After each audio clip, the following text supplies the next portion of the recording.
سے ملتے جلتے 3 واقعات محدثین اپنی کتابوں میں لے کے آئے ہیں۔ یہاں پہ صرف خوشوں نے، صرف کھجور کے دانوں نے رسول اللہ کی رسالت کی گواہی دی، اور دوسرے واقعات کے اندر ایک عرابی کو، جو ایک بنو عامر کے شخص کا بھی واقعہ موجود ہے۔ تینوں ملتے جلتے واقعات ہیں۔ ایک بدو اور آیا، رسول اللہ صلی اللہ علیہ وسلم نے کہا خیر کی بات چاہتا ہے؟ کہا جی ہاں بتائیے۔ کہا مجھ پہ ایمان لے کے آ کہ میں اللہ کا رسول ہوں۔ کہا آپ کا گواہ کون ہے؟ کہا یہ کھجور کا درخت اگر گواہی دے مان جائے گا؟ کہا مان جاؤں گا۔ درخت کو بلایا، درخت نے آ کے کلمہ پڑھا، اشہد ان لا الہ الا اللہ واشہد انک محمدن عبدہ ورسولہ۔ وہ عرابی حیران رہ گیا۔ اسی طرح بنو عامر کے قبیلے کا جو شخص آیا تھا، اس کو بھی رسول اللہ صلی اللہ علیہ وسلم نے یہی نشانی دکھلائی تھی۔ اور پھر صحابہ بیان کرتے ہیں کہ انصاری صحابی کا ایک اونٹ تھا جو بدک گیا۔ جب اونٹ بدک جائے تو آپ کو پتہ ہے جو بدوی علاقے کے یا ریگستانی علاقے کے لوگ ہوتے ہیں، وہ اونٹ کی غصے سے، کینے سے، نفرت سے بڑی اچھی طرح آگاہ ہیں۔ وہ بدک گیا اور کسی کے قابو میں نہ آیا۔ وہ صحابی رسول اللہ صلی اللہ علیہ وسلم کی بارگاہ میں پیش ہوئے اور آگ کہنے لگے اللہ کے رسول اونٹ بدک گیا، کیا کیا جائے؟ رسول اللہ نے کہا مجھے لے جاؤ۔ صحابہ نے کہا آپ کو نقصان پہنچا دے گا۔ رسول اللہ صلی اللہ علیہ وسلم مسکرانا شروع ہو گئے اور کہا مجھے لے کے جاؤ۔ رسول اللہ صلی اللہ علیہ وسلم اس اونٹ کے پاس گئے، اس کے کان میں کچھ بات کہی، وہ اونٹ تابع دار بھی ہوا، مطیع بھی ہوا، فرما بردار بھی ہوا۔ رسول اللہ صلی اللہ علیہ وسلم نے اس انصاری صحابی کو اس کی ڈوری بھی پکڑا دی۔ اور یہ بھی 3 مختلف روایات اس باب میں بھی موجود ہے، اور بعض محدثین کا خیال ہے یہ ایک ہی واقعہ ہے جس کو راویوں نے مختلف انداز میں بیان کیا ہے، اور بعض محدثین کے نزدیک یہ متعدد اور مختلف واقعات بھی ہو سکتے ہیں۔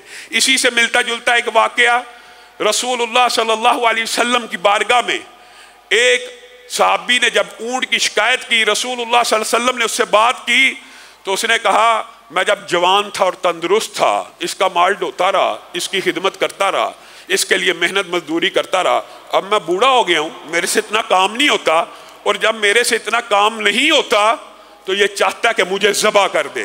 ساری زندگی خدمت کی ہے، ساری زندگی اس کے پیچھے گال دی ہے، اور اب یہ مجھے ذبح کرنا چاہتا ہے۔ رسول اللہ صلی اللہ علیہ وسلم نے یہ بات صحابی کو بیان کی۔ اور اسی طرح کا ملتا جلتا ایک اور واقعہ، اونٹ نے کہا یہ مجھ سے کام تو زیادہ لیتا ہے لیکن مجھے خوراک تھوڑی ڈالتا ہے۔ تو رسول اللہ صلی اللہ علیہ وسلم نے جانوروں کے بھی حق بیان کرتے ہوئے کہا ان سے اگر کام لینا ہو تو ان کو بھی خوراک پوری ڈالا کرو۔ اور یہ جانوروں کے اندر، اسی روایت کے اندر ایک اور بات بھی موجود ہے کہ رسول اللہ صلی اللہ علیہ وسلم نے جب اونٹ کو بلایا تو وہ اپنا سر زمین کے اوپر رکھتا ہوا اس عالم میں آیا کہ صحابہ دیکھ کے حیران رہ گئے۔ اے اللہ کے رسول یہ اونٹ آپ کو سجدہ کرتا ہے، اے اللہ کے رسول یہ درخت آپ کو سجدے کرتے ہیں، یہ درخت اور اونٹ آپ کی آواز پہ لبیک کہتے ہوئے دوڑتے ہوئے آتے ہیں۔ اے اللہ کے رسول ہمیں بھی اجازت دیجئے، ہم بھی آپ کو سجدہ کرنا چاہتے ہیں۔ اگر جانور آپ کو سجدہ کرتے ہیں، درخت آپ کی آوازوں پہ لبیک کہتے ہوئے دوڑتے ہوئے آتے ہیں، پتھر آپ کو سلام کرتے ہیں، تو ہمیں بھی اجازت ہونی چاہیے کہ ہم بھی آپ کو سجدے کریں۔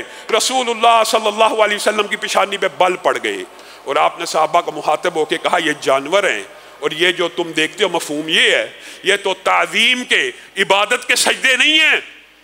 اور اگر میں اپنی امت کے اندر کسی کو سجدہ کرنے کی اجازت دیتا تو میں محمد صلی اللہ علیہ وسلم اپنے آپ کو سجدہ کرنے کی اجازت نہ دیتا، بلکہ میں ان خامدوں کو سجدہ کرنے کی اجازت دیتا جو اپنی بیویوں کو حلال، مفہوم یہ ہے حلال طریقے سے کما کر ان کے منہ کے اندر لقموں کو ڈالتے ہیں، ان کو پہناتے ہیں، ان کو کھلاتے ہیں، وہ کھلاتے ہیں جو خود کھاتے ہیں، وہ پہناتے ہیں، بلکہ اپنی جیب کے اوپر ضرب لگاتے ہوئے اپنے اہل خانہ کو اپنے سے بھی بہتر رکھتے ہیں۔ خود تو دھوپ میں، خود تو مشقت اور محنت کے اندر پستے رہتے ہیں، لیکن اپنے گھر والوں کو کسی چیز کی، کسی شے کی کمی نہیں آنے دیتے۔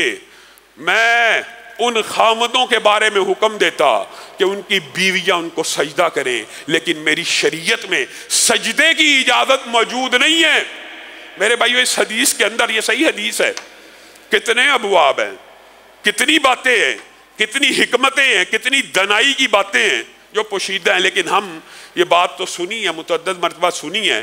اور اسی حدیث کے آگے رسول اللہ صلی اللہ علیہ وسلم نے یہ بھی کہا تھا، اگر خامدوں کے جسموں کے اوپر زخم ہو جس کے اوپر پیپ پڑ جائے اور عورت ان کو مرہم رکھے، کس کے ساتھ؟ اپنے لعاب اور زبان کے ساتھ، تو بھی خامد کا حق ادا نہیں ہو سکتا. آج عورتیں سرکش ہیں، آج عورتیں حسب و نسب کے معاملے میں تانے دینے والی ہیں کہ ہم اپنے آباء و اجداد کے گھروں میں بڑے اطمینان سے اور سکون سے رہتی ہیں. یہ بات درست ہے. اور خامد ساری زندگی بھی ان کے لیے کما کر لاتا رہے، کوئی بات تلخ لگ جائے تو ان کے منہ سے یہی جملہ نکل جاتا ہے کہ ہم نے اس میں کوئی خیر نہیں دیکھی. میرے بھائیوں، عورت کے لیے آپ لوگوں کو عورت کے حقوق بھی پتہ ہونے چاہیے، لیکن آج میں اپنی بہنوں سے یہ بات بھی کہنا چاہتا ہوں کہ عورت کے لیے جنت میں داخلہ صرف ایک شرط کے ساتھ ہے. دیکھیے حقیقت بات بھی، بغیر کسی تعصب کے عورتیں بھی عقلی اور منطقی طور پہ اس بات کے اوپر غور کریں کہ عورتوں کا جنت میں جانا آسان ہے کہ مردوں کا جنت میں جانا آسان ہے. جنت میں جانا عورتوں کا آسان ہے، لیکن جہنم میں تعداد عورتوں کی زیادہ ہوگی. آسان عورتوں کے لیے کہ جنت میں چلی جائیں. کس طرح؟ مرد کی طرح 5 وقت کی نماز مسجد میں فرض نہیں ہے، گھر کے اندر فرض ہے، آسان ہے پڑھنا. روزے بیماری کے ایام میں چھوڑ کر پورے کر کر کسی بھی وقت رکھ کر وہ 30 کی گنتی پوری کرنی ہے. اور ان 2 کاموں کے بعد صرف اپنی عزت کی حفاظت کرنی ہے اور شوہر کی اطاعت اور فرما برداری کرنی ہے فی المعروف. معروف میں نہ کمانے کی ذمہ داری، نہ کاروبار کی ذمہ داری، نہ معاشرے کے اندر. اکثر لوگ کل قیامت کے دن مردوں میں سے کن ابواب میں پکڑے جائیں گے؟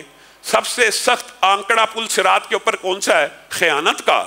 خیانت کا آنکڑا سب سے سخت ہوگا کہ بڑے بڑے حاجی، نمازی، ولی اللہ خیانت کے باب میں پکڑے جائیں گے، حرام کمائی میں پکڑے جائیں گے، سود میں پکڑے جائیں گے، لین دین میں پکڑے جائیں گے، کسی کا مال تلف کرنے میں پکڑے جائیں گے، کسی کی زمین پہ قبضہ کرنے میں پکڑے جائیں گے، کسی کو گالی گلوچ کرنے میں پکڑے جائیں گے، کسی کے ساتھ تلخی تھپڑ مارنے میں پکڑے جائیں گے.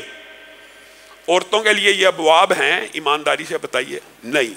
رسول اللہ صلی اللہ علیہ وسلم نے فرمایا صرف یہ کام کر لے اور اس کے بعد خاوند کی اطاعت اور فرما برداری فی المعروف، نیکی کے کام میں جو حکم دے غیر اسلامی اس میں اطاعت نہیں ہے، لیکن جو اسلامی دے اس میں اطاعت ہے. حتیٰ کہ رسول اللہ صلی اللہ علیہ وسلم نے کیا کہا تھا، اگر عورت کو صحیح معنوں میں غیر اسلامی حکم کے بغیر خاوند یہ بھی کہے اس پہاڑ کو اس جگہ سے اٹھا کے اس جگہ رکھ دے، تو عورت کے اوپر واجب ہے کہ اس کو رکھ دے. عورت کے اوپر واجب ہے. اور پھر اس کا فائدہ کیا ہے؟ اس کا فائدہ اتنا عظیم ہے، حدیث میں آتا ہے یہ عورت صرف یہ 3 کام کرنے کے بعد خاوند کی اطاعت کرتی ہو تو کل قیامت کے دن جب جنت کے دروازوں پہ پہنچے گی تو 8 کے 8 دروازے اس عورت کو پکار رہے ہوں گے کہ اے مومنہ مجھ میں سے داخل ہو جا، اے مومنہ مجھ میں سے داخل ہو جا. لیکن ہماری عورتیں تلخ رویے کا شکار ہیں، سرکش ہو چکی ہیں. کس وجہ سے؟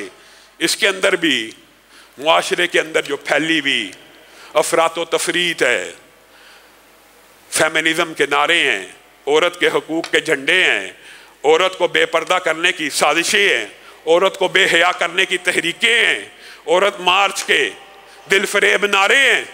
ان نعروں نے عورتوں کا کیا فائدہ کیا؟ عورتوں کا نقصان کیا. ہاں یہ بھی الگ بات ہے، یہ باب طویل ہے کہ مردوں کے لیے بھی جس طرح مردوں کے عورتوں کے اوپر حقوق ہیں، عورتوں کے بھی مردوں کے اوپر حقوق ہیں، اسی طرح کے حقوق ہیں، اسی طرح کے حقوق ہیں.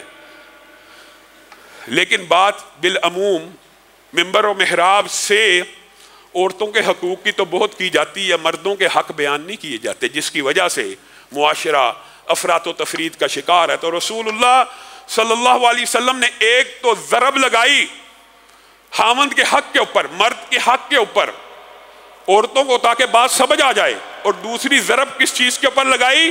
شرک کے اوپر، عقیدہ توحید سمجھانے کے لیے کہ کیا بات کرتے ہو. اگر کائنات کے اندر سب سے افضل ہستی ہمارا یہ عقیدہ اور ایمان ہے کہ نہیں، بعد از خدا بزرگ توئی قصہ مختصر، اللہ خالق ہیں اور باقی ہر چیز مخلوق ہے، اور مخلوق کے اندر سب سے افضل کون ہے؟ حضرت محمد الرسول اللہ صلی اللہ علیہ وسلم۔ میرے بھائیوں کتنی عام فہم بات ہے، صرف ایک بات سمجھ آ جائے عقیدہ بھی ٹھیک ہو جائے۔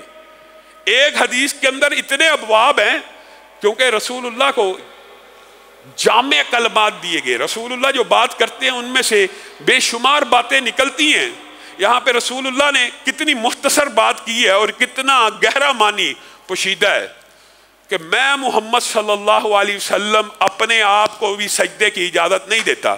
میرے بھائیوں اگر کائنات میں مخلوقات کے سردار کو سجدے کی اجازت نہیں ہے تو پھر کسی شجر اور حجر کو، قبر کو، مزار کو اس کے اوپر سجدہ کرنے کی اجازت ہو سکتی ہے؟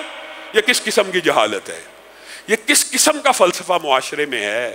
اگر رسول اللہ کے سامنے جھکنا انسان کے لیے رسول اللہ کو سجدہ کرنا جائز نہیں ہے تو پھر کسی حجر، کسی قبر، کسی شجر، کسی مزار، کسی بوٹے، کسی پتے، کسی ڈالی، کسی مٹی کو سجدہ کرنا جائز ہو سکتا ہے؟ بات ہے تب کتنی عام فہم بات ہے، عقیدہ بھی درست ہو جاتا ہے۔